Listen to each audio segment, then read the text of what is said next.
России силовики, взяты в окружение протестующие, победили. Редкая картина для современных реалий. Долгожданная смена власти. Выбран новый президент. Страна входит в новую эпоху. Удар, какого еще не было. Начало новой спецоперации – эскалация на белорусско-российской границе. Путина обманули. ВСУ наступают сразу по нескольким направлениям. О Гааге осталось только мечтать. Кровавый диктатор получил самый суровый приговор. Партия жуликов, воров и не только. Скандальный депутат-путинист признался в тяжелом преступлении.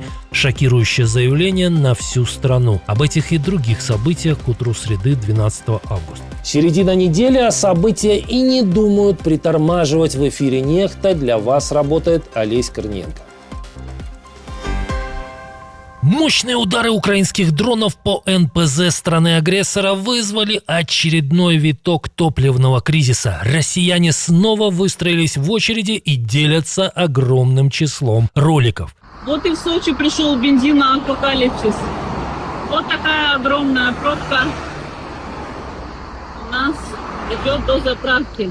В Сочи чиновники придумали, как решить проблему. Они просят граждан меньше ездить. В связи с ограниченными лимитами и поставками топлива, без лишней необходимости жителям и городом Сочи не передвигаться на личном транспорте, пользоваться общественным транспортом или максимально минимизировать поездки на личном транспорте. На части АЗС ввели суточные лимиты. Где-то топливо отпускают только по картам или непосредственно в бак. На начало недели бензин был доступен лишь на 38 из 58 городских заправок. Чиновники объясняют ситуацию логистическими сложностями. Интересное название вот для этого явления. При этом сами власти продолжают уверять, что никакого настоящего дефицита нет и ситуация контролируемая. В общем, где-то около уже 12 часов на заправке. Город Сочи. После новой серии ударов украинских дронов по российским НПЗ очереди на заправках после июльского затишья возобновились как минимум в 15 регионах. Очередной коллапс в городе Калуга не заставил себя долго ждать.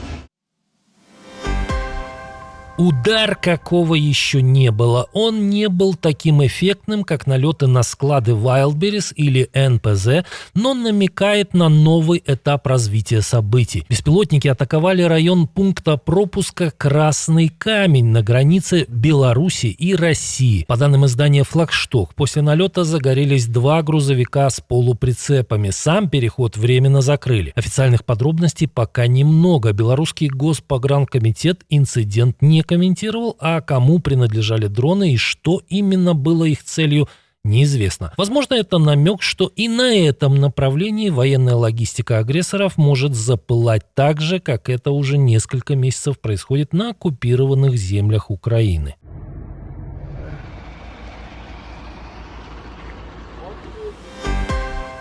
Спустя годы кровавому диктатору воздали по заслугам. Он получил жесткий приговор. Суд в Сирии заочно приговорил бывшего президента Башара Хафиза аль-Асада к смертной казни. Его признали виновным в умышленных убийствах, в том числе детей, пытках, произвольных арестах и преступлениях против человечности. Это первый обвинительный приговор Асаду после падения его режима в декабре 2024 года. Смертный приговор получил и его двоюродный брат, бывший глава политической безопасности в провинции Дераа Атеф Наджиб. Именно жесткое подавление протестов в этом регионе в 2011 году стало одним из ключевых эпизодов, после которых Сирия погрузилась в гражданскую войну почти на 14 лет. Атефу повезло меньше, чем кузену. В отличие от родственника, сбежавшего в Москву, Атеф находится в руках сирийского правосудия. Башар аль-Асад правил Сирией с 2000 года, унаследовав власть после смерти своего отца Хафиза аль-Асада.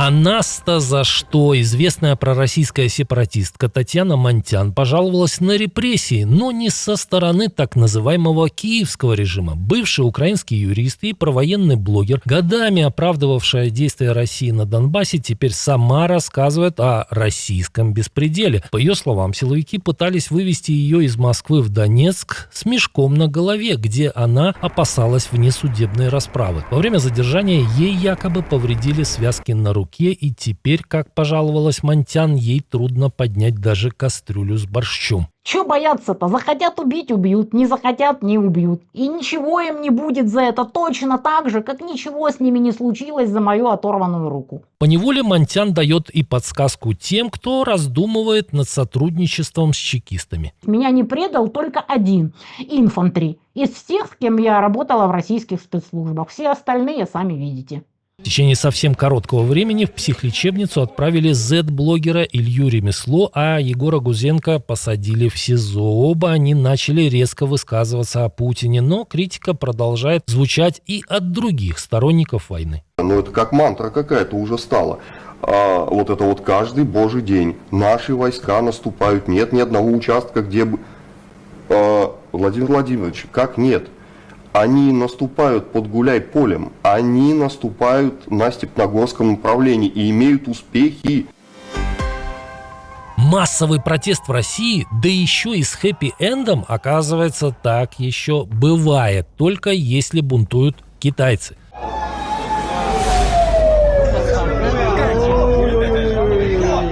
На стройке крупного газохимического комплекса в Кингисеппском районе Ленинградской области произошел массовый конфликт с участием рабочих из КНР. По сообщениям в соцсетях, все началось после спора одного из работников с начальством из-за якобы невыплаченной зарплаты. Когда приехала полиция и попыталась задержать смутьяна, сотни рабочих окружили силовиков и заблокировали служебные машины.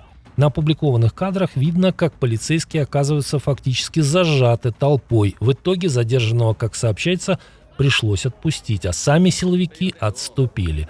Особенно эффектно это смотрится на фоне российской практики разгонять одиночные пикеты и задерживать людей за антивоенные плакаты. Против организованной толпы иностранных рабочих привычная уверенность силовиков куда-то испарилась. Долгожданная смена караула в президентском дворце в Венгрии. У страны появился новый глава. Парламент избрал на эту должность Андраша Баку, бывшего главу Верховного суда и судью Европейского суда по правам человека. За него проголосовали 140 депутатов, 6 выступили против. Представители бывшей правящей партии Фидес в голосовании не участвовали. Бака известен своим конфликтом с бывшим премьером Виктором Орбаном. В 2011 году его досрочно сняли с поста главы Верховного суда, а позднее ЕСПЧ признал это увольнение незаконным. Бака сменит Тамаша Шуйока, назначенного еще при власти Фидес. Его президентский срок досрочно прекратили в июле после конституционных изменений, проведенных новым правительством Петера Мадьяра. А сам Виктор Орбан, потерявший пост премьера после апрельских выборов, накануне был замечен совсем в другой реальности. Он приехал на фестиваль трубачей в сербской Гуче, гулял без охраны и пил рюмками местную сливовицу. Это партия жуликов и воров? Партия жуликов и воров. Этот бренд закрепился за «Единой Россией» давно, но накануне так называемых выборов в Думу ее депутаты напоминают, это еще и партия убийц. Причем убивают ее деятели не только одобряя войну нажатием кнопок в Думе. Скандальный Виталий Милонов признался в том, что нажимал и курок. Вы убивали людей? Да. На СВО? Да. А пока Милонов бахвалился убийствами украинцев, появилась еще одна новость об аресте бывшего депутата Единоросса. В оккупированном Крыму во дворе дома бывшего члена Чайкинского сельсовета от партии Милонова и Путина Валентина Байды нашли тело 12-летней девочки. По версии арестованного, он якобы дал школьнице баллон со сжиженным газом, после чего она потеряла сознание и умерла от отравления. Затем мужчина, как утверждает следствие, оттащил тело во двор и начал рыть яму, чтобы его спрятать. При задержании он сопротивлялся полиции. Суд отправил его в СИЗО, а что на самом деле произошло, выяснит экспертиза. Ну вот такие они, единороссы. Сегодня целуют малышей в пупок, а завтра хладнокровно убивают.